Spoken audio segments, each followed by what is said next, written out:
That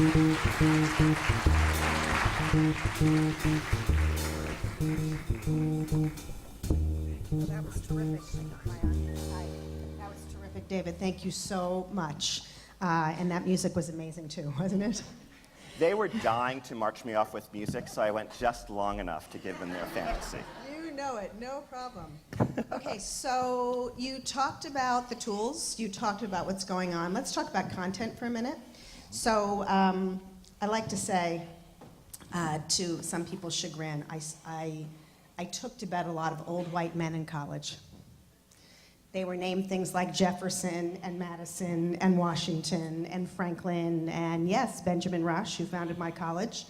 So why should we study them, even today, right? We talked about, like, coming full circle, the difficulty in the world, politics, the importance of knowledge. Why are they important, Jeff? James Madison, Alexander Hamilton, Benjamin Rush were flawed people, and it's important that we acknowledge their limitations. But they were visionary prophets in articulating and anticipating the tensions at the heart of American democracy today that will determine the future of the American Republic.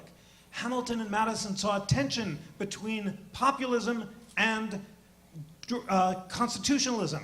They thought that unchecked direct democracy would lead to demagogues and the mob.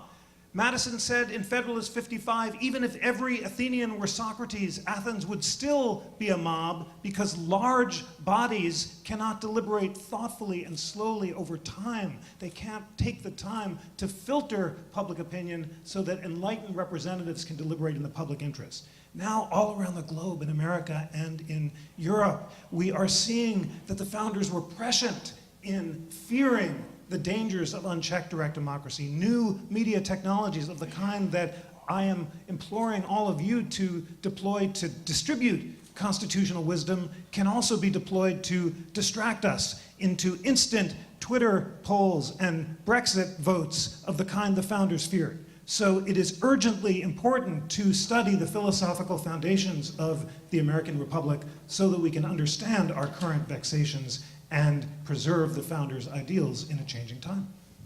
Fantastic. So David, what would they say about the state of education today? Well, you know, I know that politically I should not touch your strange way of putting your college experience. But I would say to all of us, it's really nice to remember college at this time. I want to start there. The beautiful time when you spend 2 to 4 years reading what keeps you up at night, and the notion that there is an incredible intimacy in studying another mind till it's almost part of your life, till it's almost speaking to you. It's only done through reading again and again, so the spirit of the author begins to speak to you. And I think that intimacy joke you make is to remind people that with all the chatter on what a college education gives you or what it's worth, please don't forget, at the center of college is a dedication to that kind of intimacy that is a shaping force in character.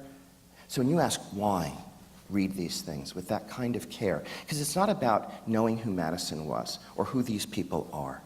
It is understanding their choice of word by word and its force in the world.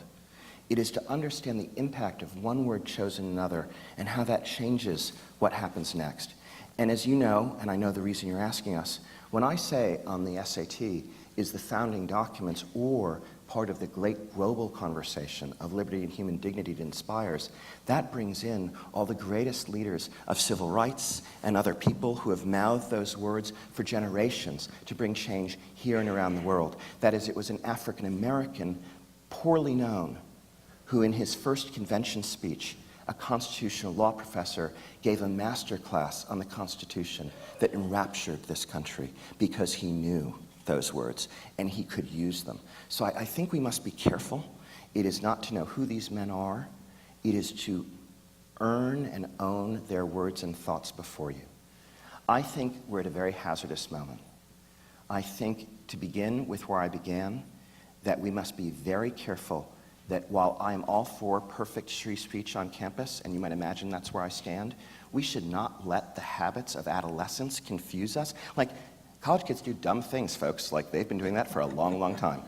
focusing our media attention on the few of them that do the most stupid things is a radical way to misunderstand the heartbeat of what's going on in college. And stay with that for a second. And so, I want to talk about who should be going to college. There's these debates and they drive me crazy. And, Mike Feinberg, who started the KIPP network, says to people, the only people who say not college isn't for everyone are those whose kids are in college. And yet there is this clear understanding of a need for career, technical, whatever. But college is kind of getting a bad rap because of exactly those adolescents. So people out there who have been challenged by or not necessarily part of the college-bound ecosystem look at that and go, well, gosh, you want me to pay what for that? So who should go, and how do we get around this compulsion we seem to have now with it's either college or career? I'll say a couple of words and pass it back to Jeff, and I'll begin by inviting him to a partnership he's not yet agreed to, which is always great to do on stage in front of lots of people. Done. I want to pause at the moment before college. What does it mean to be ready for college? It's more than to be academically ready. It's a state of character. It's a state of readiness to be in a community where you feel threatened without retaliation, to participate in ideas, and I think we need to refine what we do in advanced placement and rethink it to cultivate those skills. If we're saying we're doing college-level work in high school, it includes readiness for the harsh combat of ideas and managing that in a safer environment like the high school to be ready for college. I want to, with Jeff, develop the best materials on the First Amendment and its foundation to put throughout our coursework in high school, whether it's advanced placement government politics, whether it's AP US history, anytime, and in our work on the SAT. That is, I think that we need a broader definition of college readiness to make college what it can be. I'll then say that please remember that the life of the mind, in and of itself, is a beautiful and flexible thing. If you command word and number, you don't avoid the sciences, you don't avoid the humanities, you can write a page, you can command number, you can analyze data, there are very few jobs you cannot learn for. So this obsession that you need to be doing some more technically career-oriented stuff, you think college is a place you're going to learn the specifics of a given job? That's done on the job. But what you need is a general readiness, except for a few technical fields, that you can then apply broadly and flexibly. And so whether that comes from college, career training, or another source, the heartbreaking thing behind this college movement is there are two parts of it. We should make college better and much, much cheaper for everybody. But we've got to admit that more than 50% of kids do not emerge from high school college ready. And the question of their path and them having vital futures is one I hope to turn to at the college board. Having that opportunity. You got and it. there's a new opportunity on the table. Are we in? We're completely in. How very exciting to be able to work with you to develop a First Amendment curriculum. This is part of the plan of Interactive Constitution 2.0, and we've already been pitching it, and it will be exciting to do. But David, here's what we need to do together. We have to teach all Americans, and starting in high school, about the philosophical principles of the First Amendment tradition. We have to teach them why the founders thought that democracy could not survive ignorant and free, why Jefferson and Madison thought that the rights of free speech and conscience were natural rights that came from God or nature and not from government, that inhered in us because we are human and cannot be alienated or surrendered to government because they define who we are as creatures of reason. They believed that we all have certain faculties, from passion at the bottom to reason at the top, and we have a duty to cultivate our faculties of reason, not just to get jobs, but because it is essential to being fully self-actualized citizens and fully self-actualized human beings. This training in citizenship, and I so share and am inspired by David's visionary focus in bringing the humanities, language arts, history, and civics to all students, not because it's practical, but because it's necessary for us to be citizens in a representative republic, is crucial. The interactive constitution is central to it, and I have a party trick that I'm going to engage in. Forgive me, but I have the mic, so I'm going to do it. There's a beautiful quotation. You're so lucky to get this, guys. David has heard it. It's not a before. party till Jeff's here. It is. We can start the music and just start jamming to the beautiful words of Justice Louis Brandeis, who more beautifully and precisely encapsulated why America thinks it's important to protect the speech we hate than anyone else. And this, here it goes. Brandeis is channelizing not Hamilton and Madison and the founders of 1787, but Jefferson and the revolutionaries of 1776. He's just been reading Jefferson in the summer of 1927 when he writes this opinion in Whitney versus California. Listen closely to it, because this paragraph just sums up what I want, David, for you and I to try to spread, the light that we have to spread to all Americans. This is Brandeis on free speech. He says, "Those who made our revolution believed that the final end of the state was to make men free to develop their faculties, and that in its government, the deliberative forces should prevail over the arbitrary. They valued liberty both as an end and as a means. They believed liberty to be the secret of happiness, and courage to be the secret of liberty." That's a quotation from Pericles' funeral oration. "They believed that liberty to think as you will and to speak as you think are means indispensable to the discovery and spread of political truth, that without free speech and assembly, discussion would be futile, that with them, discussion affords ordinarily adequate protection against the dissemination of noxious doctrine, that the greatest threat to freedom is an inert people, that public discussion is a political duty, and that this should be a fundamental principle of the American government." It is so inspiring, and if we can just bring that to all Americans and explain its philosophical foundations and teach the cases and inspire people and spread the light, we will have done something meaningful and beautiful for American democracy. Wow. I want to clone you and take you two different places. One, to Washington. Two, right? Two, to the nation's schools, Yeah. right? Because part of the challenge here of everything you've just articulated so beautifully, both of you, is how then to entice people to learn. And we can't do it any longer. You know, people used to say to me, "Oh, Jeannie, kids are changing. You know, your kids are changing." I'm like, "Mike, they're not changing. I'm treating them exactly the way that I was raised." Yeah, it didn't work, right? So, right, because kids are changing. They need a different environment. They cannot be sitting in rows or little tables. So there's this whole trend to adaptive, small groups, individualized, personalized, I said earlier, mastery, competency-based. How do we take what you're talking about and feed the nation's innovators and educators with how to engage students best, right? Knowledge is no longer a commodity. You can Google it, right? But we do need that intimacy with the book. We do need that depth of knowledge. How do we get students and schools excited about this? And by the way, let me just add in, Jeff, particularly when our educators, we've not served very well in training them to be able to do this. Can I do one try, Jeff, and then pass it back to you?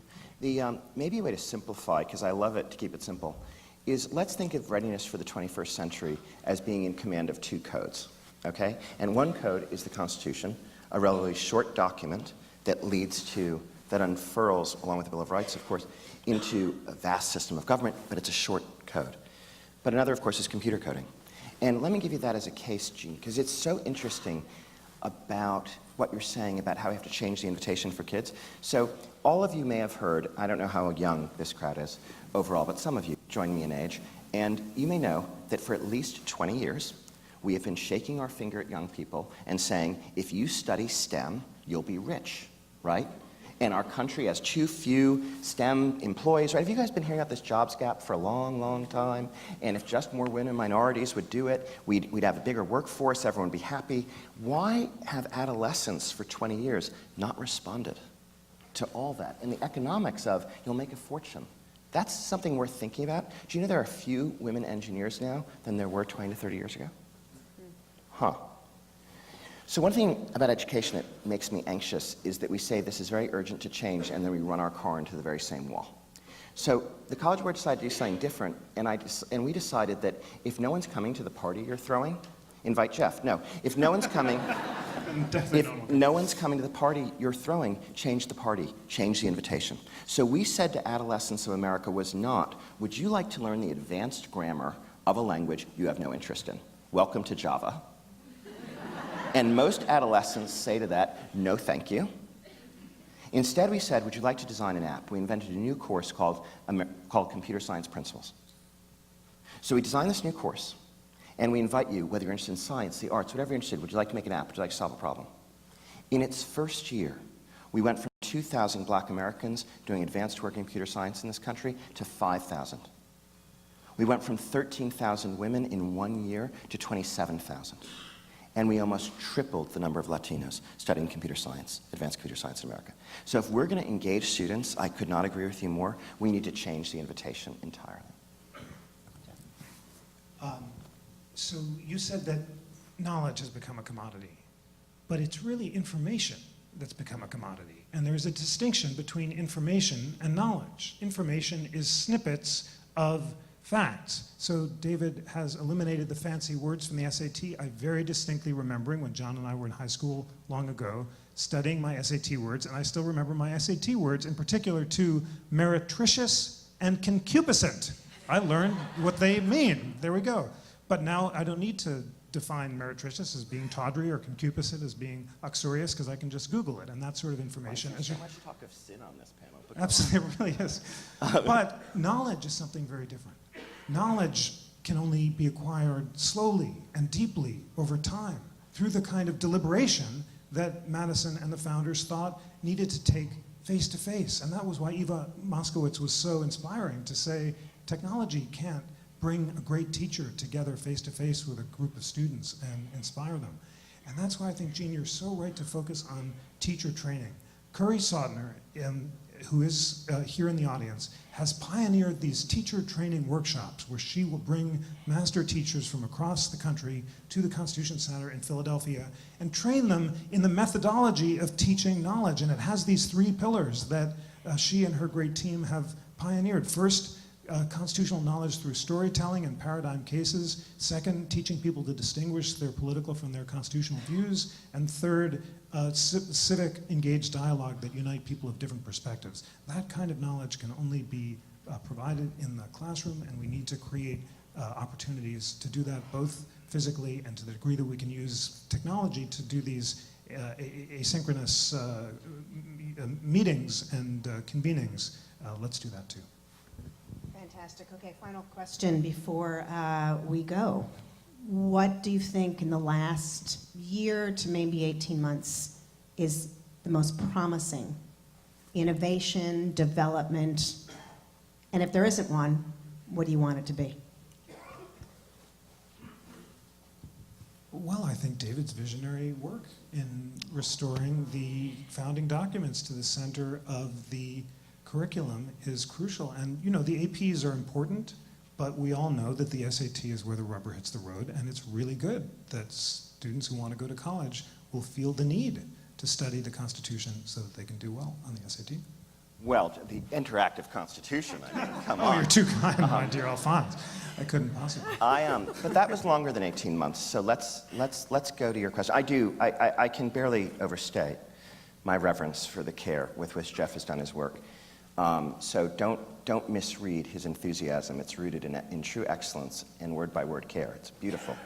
I think one of the most promising things I've seen is the growing work of a woman named Nicole Hurd. So just as test preparation is not fair because some kids have access to it more than others, so too advice. Adolescents make catastrophic decisions from any class of society without good advice, I can promise you that, because they come and see me and tell me their plans, and it's truly horrifying. But what all of you know is that school counselors are largely overwhelmed. So Nicole Hurd founded an organization called the College Advising Corps, which recruits near-peer advisors to not replace but complement school counselors and help give kids great advice. And I think the next great thing beyond students being academically prepared is getting the kind of advice they and their families need to make good decisions. And I've learned that that may be equally important in securing their future. Fantastic. Please join me in thanking Jeff and David for this fantastic panel. You guys are awesome, and you're coming to Washington.